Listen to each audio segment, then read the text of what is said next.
दोस्तों नमस्कार, स्वागत है एक बार फिर से। चलिए जानते हैं बिहार की ताज़ा खबरों को, लेकिन उससे पहले अगर आपने अभी तक इस चैनल को सब्सक्राइब नहीं किया तो सब्सक्राइब कर लें ताकि आपको बिहार की ताज़ा खबरें रोजाना मिलती रहे।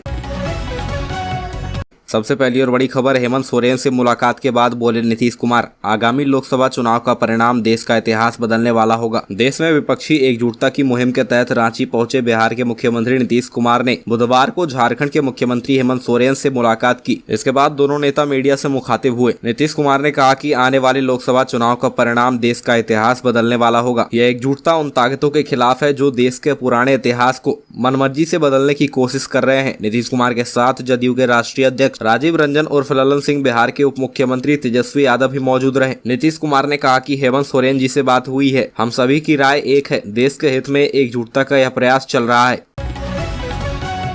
अगली खबर, बीएससीबी दफ्तर का एसटीईटी अभ्यर्थियों ने किया घेराव, कहा अब आश्वासन नहीं रिजल्ट चाहिए। एसटीईटी कॉमर्स से सैकड़ों अभ्यर्थियों ने बिहार विद्यालय परीक्षा समिति के दफ्तर का घेराव किया। अपनी मांगों को जल्द से जल्द पूरा करने को लेकर अलग अलग जगह अभ्यर्थी प्रदर्शन कर रहे हैं। इसके साथ ही सरकार के खिलाफ जमकर नारेबाजी भी की। अभ्यर्थियों का कहना है कि अब उन्हें आश्वासन नहीं, उनका रिजल्ट चाहिए। सैकड़ों की संख्या में छात्र सड़क पर उतर आए और उनका कहना है कि उन्हें उनका रिजल्ट बीपीएससी के नोटिफिकेशन जारी होने से पहले चाहिए ताकि वे शिक्षक भर्ती परीक्षा में शामिल हो सके। एसटीईटी कॉमर्स का रिजल्ट जारी करने को लेकर सैकड़ों की संख्या में छात्रों ने बिहार विद्यालय परीक्षा समिति के दफ्तर के बाहर घेराव करते हुए कहा कि हमें सिर्फ और सिर्फ सरकार की तरफ से हर बार आश्वासन ही दिया जा रहा है।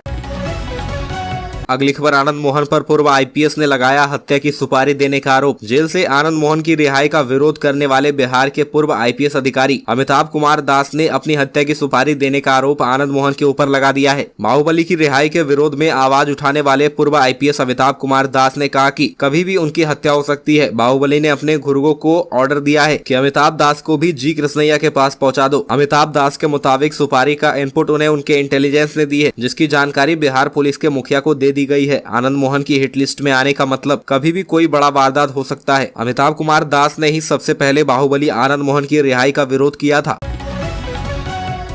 अगली खबर, तेज प्रताप यादव की बड़ी मुश्किलें, फैमिली कोर्ट के फैसले को हाईकोर्ट ने किया रद्द। बिहार सरकार में पर्यावरण मंत्री और लालू प्रसाद यादव के बेटे तेज प्रताप यादव मुश्किल में हैं। पटना हाईकोर्ट ने बुधवार को उनकी पत्नी ऐश्वर्या की अर्जी पर सुनवाई कर तेज प्रताप पर घरेलू हिंसा के प्रावधानों के तहत केस चलाने का आदेश दिया है। इससे पहले फैमिली कोर्ट ने ऐश्वर्या की अर्जी पर हिंदू मैरिज एक्ट के तहत फैसला दे दिया था। पटना हाईकोर्ट के जस्टिस पीबी बजंथरी और अरुण कुमार झा की बेंच ने फैमिली कोर्ट को ऐश्वर्या राय की याचिका पर 3 महीने में फैसला सुनाने के लिए कहा था। ऐश्वर्या ने तेज प्रताप के खिलाफ घरेलू हिंसा का केस दर्ज कराया था। पटना हाईकोर्ट ने जून 2022 में ऐश्वर्या और तेज प्रताप की काउंसलिंग भी कराई थी और दोनों को सहमति से रास्ता तलाशने को कहा गया था। अगली खबर, 4 मुद्दों पर चौतरफा घिरी नीतीश सरकार, 2024 के विपक्षी एकता की चला रहे मुहिम, अपनी ही राज्य में बिगड़ रहा वोट बैंक। बिहार में 2024 के लोकसभा चुनाव को लेकर पॉलिटिकल पार्टियों में हलचल तेज हो गई है। कई पार्टियां हैं जो अभी से चुनाव की तैयारी में जुट गई है। मुख्यमंत्री नीतीश कुमार इस कड़ी में सबसे आगे हैं। वे लगातार भाजपा के खिलाफ विपक्षी एकता को मजबूत करने में लगे हैं। लोकसभा चुनाव से पहले विपक्षी एकता को मजबूत करने के उद्देश्य से नीतीश और तेजस्वी देश के कई भाजपा विरोधी नेताओं से मिल रहे हैं। हालांकि बिहार में कई ऐसे मुद्दे हैं जिस पर नीतीश सरकार चौतरफा गिरती जा रही है। दूसरी तरफ लालू प्रसाद यादव भी सिंगापुर में किडनी ट्रांसप्लांट कराने के बाद राजनीति में एक्टिव हो गए हैं। लालू यादव पटना में कैंप कर रहे हैं। अगली खबर, चिराग की जेट सिक्योरिटी पर पशुपति पारस बोले, सुरक्षा में ही इंदिरा गांधी की हत्या हुई थी। सिक्योरिटी घेरा नेताओं के लिए जंजाल। लोक जनशक्ति पार्टी के राष्ट्रीय अध्यक्ष चिराग पासवान और केंद्रीय मंत्री पशुपति कुमार पारस के बीच खटास कम नहीं हो रही है। केंद्र सरकार की ओर से चिराग पासवान को जेट कैटेगरी की सुरक्षा उपलब्ध कराई गई है। इस पर पशुपति पारस ने हमला किया है। उन्होंने कहा कि जेट सिक्योरिटी का कोई मतलब नहीं है। सुरक्षा तो इंदिरा गांधी को भी मिली थी, लेकिन उनकी हत्या हो गई थी। केंद्रीय मंत्री ने कहा कि जेट सुरक्षा हो या जेड प्लस सुरक्षा, नेताओं के लिए जंजाल है। दिखावे का कोई मतलब नहीं होता। जनता की सेवा करना मूल कर्म है। अगर यह नहीं होता है तो जनता शिकायत ही करेगी। केंद्रीय मंत्री पशुपति कुमार पारस अपने संसदीय क्षेत्र हाजीपुर के दौरे पर हैं। उन्होंने सर्किट हाउस में पत्रकारों से बातचीत करते हुए ये बातें कही। और बड़ी खबर, नवादा के वारसलीगंज में अडानी ग्रुप की सीमेंट फैक्ट्री लगेगी। बिहार में देश का प्रमुख औद्योगिक घराना अडानी ग्रुप सीमेंट फैक्ट्री स्थापित करेगा। नवादा के वारसलीगंज में Adani group Ambuja cement limited के माध्यम से 1400 करोड़ रुपए के निवेश करेगा। इसके लिए अंबुजा कंपनी की ओर से राज्य सरकार को निवेश प्रस्ताव दिया गया था। इस प्रस्ताव की मंजूरी प्रदान करते हुए उद्योग विभाग के तहत संचालित बिहार औद्योगिक क्षेत्र विकास प्राधिकार ने भूमि का भी आवंटन कर दिया है। नवादा के वारसलीगंज स्थित इंडस्ट्रियल एरिया में करीब 70 एकड़ भूमि सीमेंट फैक्ट्री के लिए आवंटित की गई है। उद्योग विभाग के प्रधान सचिव संदीप पौंडरिक ने मंगलवार को बताया कि अंबुजा सीमेंट लिमिटेड सीमेंट व बिल्डिंग मटेरियल उत्पादन से जुड़ी कंपनी है। अगली खबर, विजय चौधरी ने कहा बिहार सरकार हर हाल में करवाएगी जातीय जनगणना। बिहार में जातीय जनगणना का मामला तुल पकड़ा हुआ है। ऐसे में पटना हाईकोर्ट के फैसले पर वित्त मंत्री विजय चौधरी ने कहा कि सरकार इसे कराने के लिए प्रतिबद्ध है और जो भी जरूरी कदम होंगे उसे उठाया जाएगा। पटना हाईकोर्ट द्वारा बिहार सरकार की तरफ से दायर याचिका को खारिज करने के बाद बिहार सरकार के वित्त मंत्री विजय कुमार चौधरी ने कहा कि अब हम लोग हाईकोर्ट से भी आगे बढ़ेंगे और जो भी कानूनी प्रक्रिया होगी वह हम लीगल एडवाइजर वकील के माध्यम से करेंगे। वित्त मंत्री विजय चौधरी ने कहा कि जो भी सरकार के लीगल एडवाइजर या फिर सरकारी वकील है उनसे हम सलाह मशवरा करेंगे और आगे जो भी प्रक्रिया होगी वो हाईकोर्ट से आगे भी कोर्ट है, हम वहां जाएंगे। हम लोग सरकार की तरफ से यही बात बता सकते हैं कि हम लोग जाति आधारित गणना हर हाल में कराना चाहते हैं और इसके लिए जो भी प्रयास करना पड़ेगा वो हम करेंगे।